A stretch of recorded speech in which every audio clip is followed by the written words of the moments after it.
Hello, good morning and welcome to Sugandham class. Sugandham class आज से UPSC CSC student के लिए स्पेशल प्रॉब्लम सॉल्विंग क्लास का आयोजन कर रहा है। इसके अंतर्गत विभिन्न विषयों के इस परीक्षा में आए प्रश्नों को आसानी से सॉल्व करने का प्रयास किया जाएगा। इस कड़ी के अंतर्गत साइंस एवं टेक सेक्शन के कुछ वैसे प्रश्नों पर चर्चा की जा रही है जिसमें गैर विज्ञान संकाय के विद्यार्थी सामान्यतः छोड़ देने में ही इसे अपनी अच्छाई ढूंढते हैं तथा विज्ञान संकाय के विद्यार्थी असमंजस में इन प्रश्नों से दूर हो जाते हैं। मित्रों, यूपीएससी सीएससी पीटी परीक्षा में सफलता असफलता की इस लक्ष्मण रेखा को समझाने के लिए सुगंधम क्लास इस नए मुहिम की शुरुआत इस प्रस्तुत कड़ी में कर रहा है।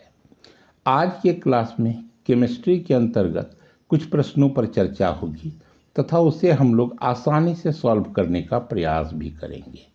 तो आइए इस क्लास का आरंभ किया जाए। यहाँ प्रश्न को समझें। यह प्रश्न यूपीएससी सीएससी पीटी के 2001 का है।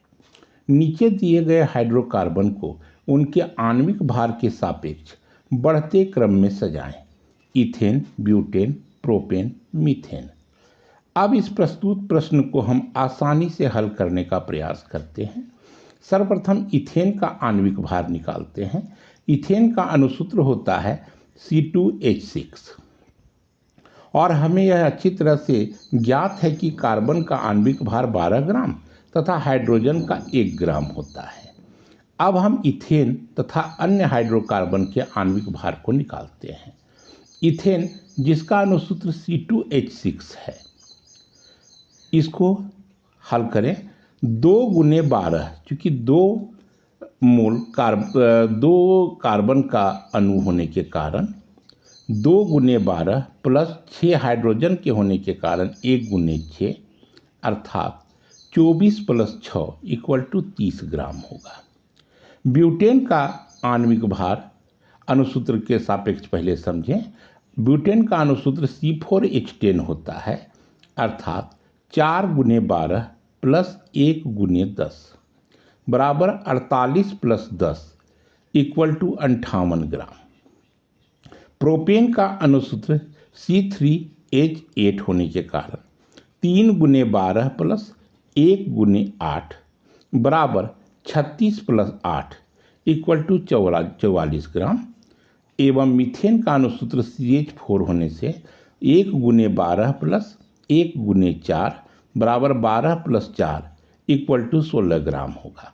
तो आणविक भार का सही क्रम होगा मीथेन, इथेन, प्रोपेन, ब्यूटेन। देखा हमने इस प्रश्न को कितनी आसानी से हल किया। अब अगले प्रश्न की बारी है। प्रस्तुत प्रश्न बहुत ही महत्वपूर्ण है। यूपीएससी के साथ साथ एसएससी, एनडीए, सीडीए सहित अन्य इस प्रकार की परीक्षाओं में अक्सर पूछे जाते हैं। यह प्रश्न यूपीएससी सीएससी पीटी के 1998 की परीक्षा में पूछा गया है। प्रस्तुत प्रश्न में 2 लिस्ट दिए गए हैं।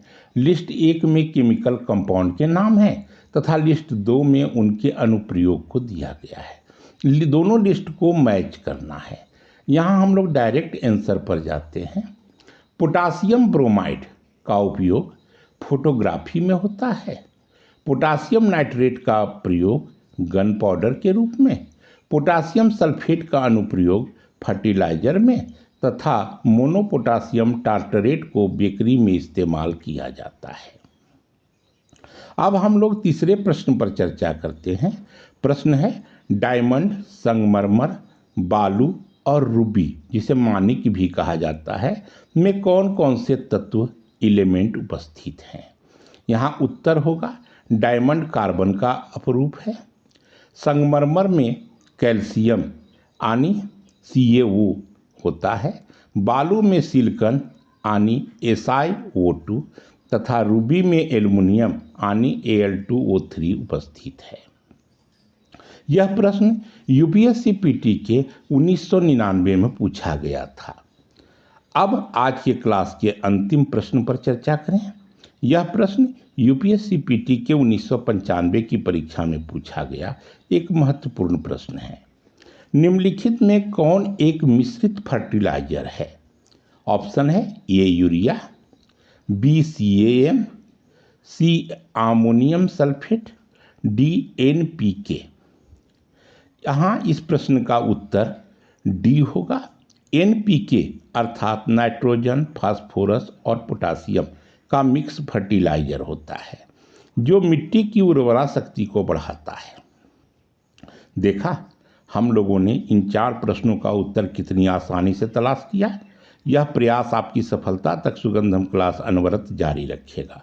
मिलते हैं अगले क्लास में अगले प्रश्नों के साथ। धन्यवाद।